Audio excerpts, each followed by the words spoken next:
Jai Hind. Welcome to the 5th episode of Message from Our Mentors. Today on the channel, we have the Faculty of Training and Placement Department. We have the HOD of Training and Placement Department, Chief Engineer Rajiv Kashikar sir, who started his sailing in the year 1991 with L&T, and sharing the desk with him, we have the Captain Anant Dixit sir, who started his sailing in the year 2005 with Baba Ship Management. It is the perfect combination of an experienced chief engineer and a young captain who makes sure that they give the adequate information to the cadets necessary for them to get placed. Without doing much ado, let's proceed with the questions. So sir, welcome to the channel. Good morning. How are you? Fine sir, good morning. So will you please tell us about the time you have spent on waters? I had an excellent time on waters. I joined sea in 1991, as I told you, in a company, lovely company named Larsen Toubro. I was there for 5 years with Larsen Toubro. After that, I shifted to Great Eastern, and after that, I went to Anglo Eastern, and finally, I ended my career out at sea with fleet management. So I joined MANET in 2016. I had a lot of good and bad experiences. Of course, bad experiences were very less, and most of the bad experiences were with respect to cyclones coming, typhoons, and good experiences were that I really went around the world, earned a lot of goodwill, good money, and saw different places of the world. I was able to visit very good places of the world going on ship, and the money was in US currency and dollars. So I had a NRI status. So overall I had a very good time on board ship. About 25 to 26 years I was sailing, out of which 13 years as a chief engineer. Sir, can you please tell me about yourself, the experience you had on waters and the number of years you sailed? Yeah, like you mentioned, I started my career back in 2005 with Baba Ship Management, which is presently known as Williamson. I've had a lovely career throughout. I started with Williamson. I was in tankers all the way till I did one tenure as a mate, and then after that shifted to offshore.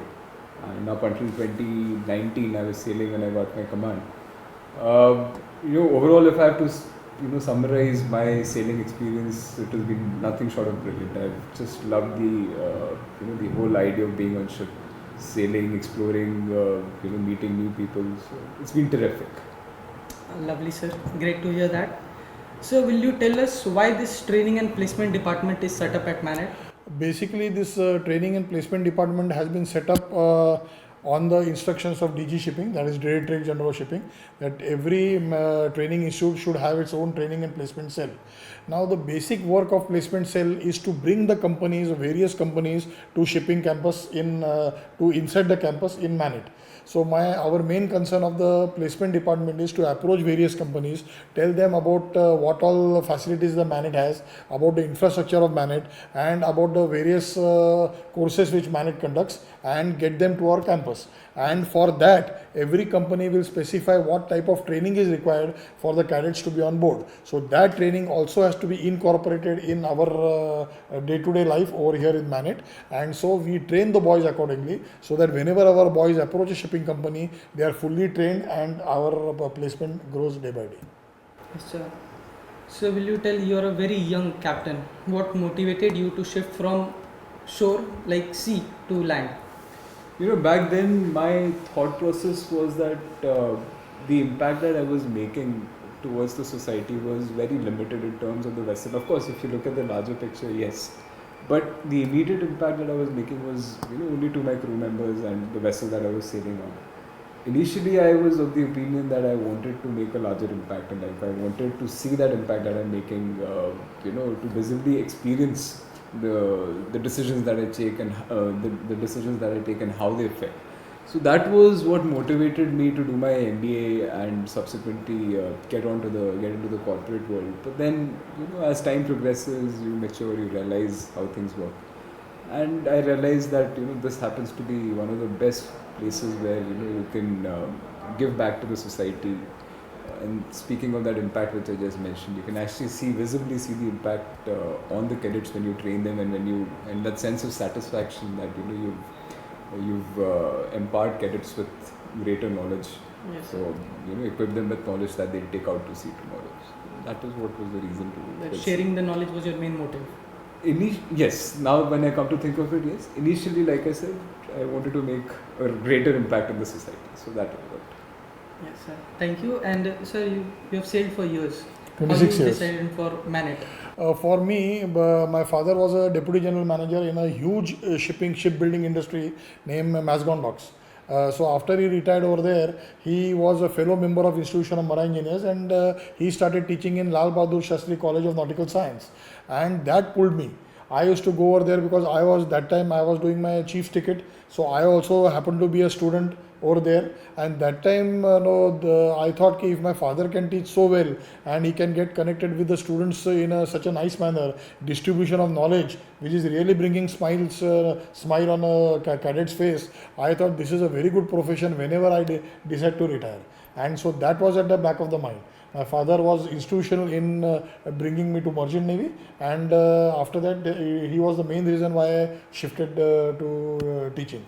And then, as I was staying in Pune, MANET was my best choice, and so I came to MANET, and after that, I have settled in MANET from 2016 onwards. Indeed, it's like great to have you here in the training and Thank you. placement department. Sir, any experience you have on waters which is like you can't forget? Like any incident on waters, on the vessel?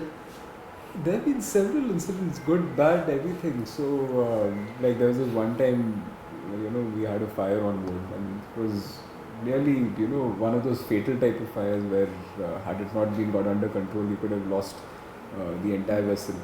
Another time was when I was a master myself, and this happened, since I happened to be an offshore DP vessel, one of my gyros failed, and we were left with one gyro.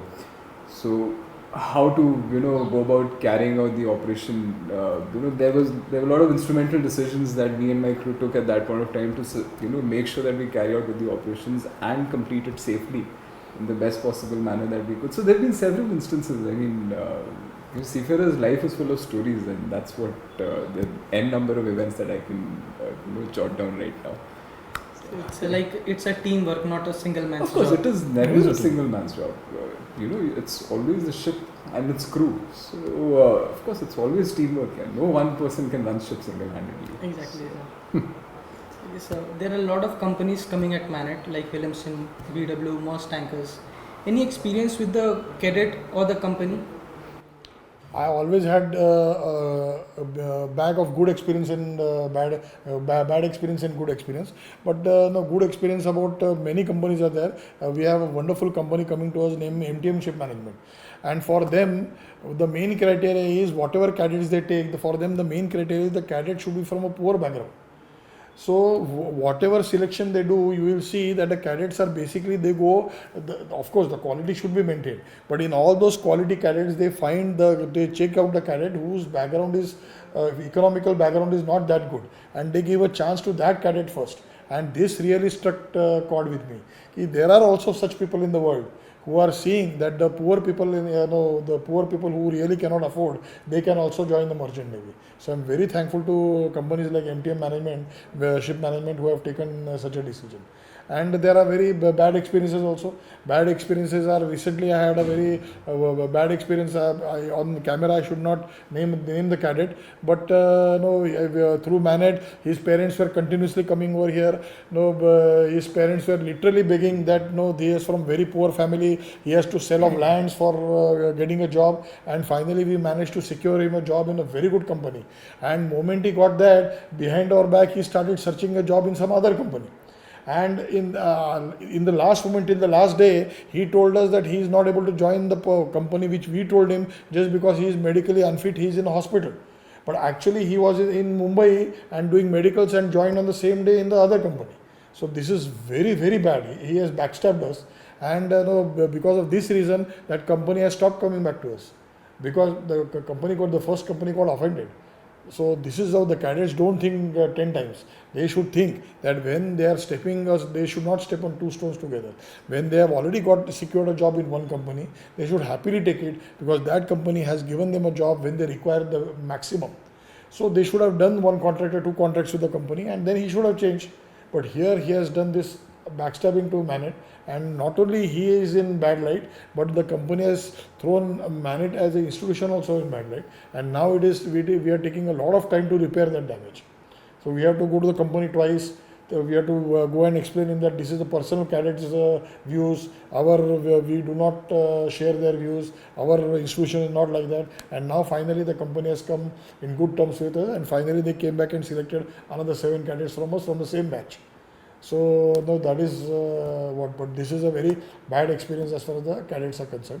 One bad experience and one good experience. But otherwise, I have always had a lot of good experience. Merckx is coming, Chevron is coming. You name the company which comes to MANET. MOL is coming, Volta is coming. These 5 stars are coming. MTM is coming. V-Ships is coming. There are more than 21 companies which come to us, and all those companies are coming to us because of the goodwill we have created over here. Exactly. Yeah, so this is what is very important. We have a wonderful infrastructure, and that is why the companies keep on coming to us. And we both, apart from us, Rushali ma'am is there. We 3 form an excellent team, Yes, and sir. we all 3 hold our hands together, and we make sure we have now placed 110 cadets in last 8 months during these Yes, tough times also. So it is all possible because of this excellent teamwork between 3 of us. We automatically share our load. There is no need of telling, okay, I am not here, he knows I am not here, he immediately takes care of my load. When he is not here, I take care of his load. When we both are not there, Rushali, though being a non-mariner, she equally is well educated in this field, and she takes care of both our works. So this is how our team is doing a wonderful job right now after COVID, and I feel that MANET is back in action. Thank you, sir. And what qualities a cadet should have that will make him the best on waters? See, I think, let's be honest. As far as a cadet is concerned, you don't expect someone to be of the level of IITs and IIMs. I essentially, from my perspective, I look for, the qualities that I look in a cadet is that he should be smart. Of course, there is technical knowledge that goes without saying. He has to have a certain degree of technical knowledge, which is expected. More than that, he should also be smart enough to understand what is expected of him, what he needs to do on board, and how he needs to do it on board. These are some factors that he needs to, work upon. Primarily, he should be well disciplined, courteous. You should have reasonable technical knowledge, and eventually, once you're on the ship, and of course, when you're in MANET, you'll automatically learn all the know-hows of the ship and how things work on board. So, yeah, that's pretty much. Thank you, sir. I would Yes, sir. like to elaborate a bit more. For any placement, now what is happening, every cadet which comes to MANET, he should not be under the impression that moment he takes admission in MANET, his placement is guaranteed. Yes. Remember this. Cadet is equally responsible for getting his placement. Our work is to get the placement company over here. We are getting more than 20 companies over here. So it is very, very easily possible that if every company even takes 7 or 10 cadets, 200, 300, 200, 250 cadets get placed within no time. So most important is every boy should understand this, that our job as far as placement and training team is to bring the companies over here and to train the boys accordingly. Now what the boy will go and perform inside is totally up to him.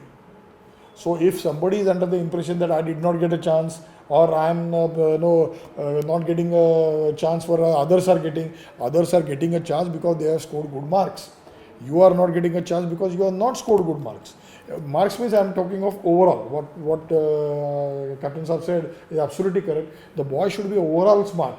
So just because he has marks in MANET, excellent marks, that doesn't mean he is fit for joining C.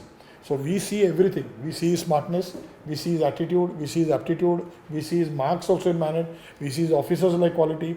So there are many factors on which we both evaluate the cadet, and that's how the cadet is selected for going for placement. So if some cadet is feeling that my name is not in placement, he should first introspect why his name is not there. There is no favorism over here. Everything is... Bottom line is we are completely unbiased. The placement department has no favoritism. We are not doing any bias here. As if you are being selected to a company, it is purely because of your merit and your capability. The placement department is just a conduit to get you to that company. So there is no bias. There are a lot of people who say that the placement department happens to be biased in selecting cadets. Let me make that absolutely clear. There is no such thing. There is no such practice. Whatever it is purely on the basis of merit, and that's how we select and send cadets. That's all. And if we select on merit, then only the company will come back to us again and again. And this is the reason why these companies are coming back to us again and again, because they have confidence that whatever cadets we are giving, we will only select them as per merit. Yahan no chacha mama. Everything is transparent. Everything is open on the table, and whatever the cadets perform, on their performance only, the cadets are sent. So if a cadet is under the impression, any cadet who intends to join Merchant Navy or who is seeing this video, if they feel that just because they have taken admission in MANET, that gives them a license that they will 100% have a job, it is not correct. Our work is to get the companies over here and to train the cadets accordingly. It is their work to get trained and answer in the examination whenever they are going for examination, so that they will be placed in the company. Obviously, so you can put the cadets to the door, opening the door and Correct. entering inside, it's obviously their job. So there is a very famous saying that they should first deserve and then desire. Desire is very, very important, but first you should see, introspect whether you really deserve it. After examination, everybody says, "Arey, my paper was wonderful," but Exactly. inside mind tells us that your paper was not good. So every cadet knows from inside, but he has to show a face to maybe his family or to his friends. So they say, "Arey, I had done very well, still I did not get selected." People are not mad over there. They have got so many years of experience. So they will select what is good for their company. Any person who has got his own business, even if the cadet's father has got his own business, will that cadet's father select any Tom, Dick, Harry from the market? No. Not at all. His father will also think what is good for his company, he will select only those. So similarly, a cadet has to be an asset and not a liability. Okay? Yes, sir. So it was a great conversation with a lovely faculty, which is loved by all the cadets. So here we come to the end of the video. I hope you enjoyed it. Do subscribe, share and comment. Jai Hind. Thank you. Thank you.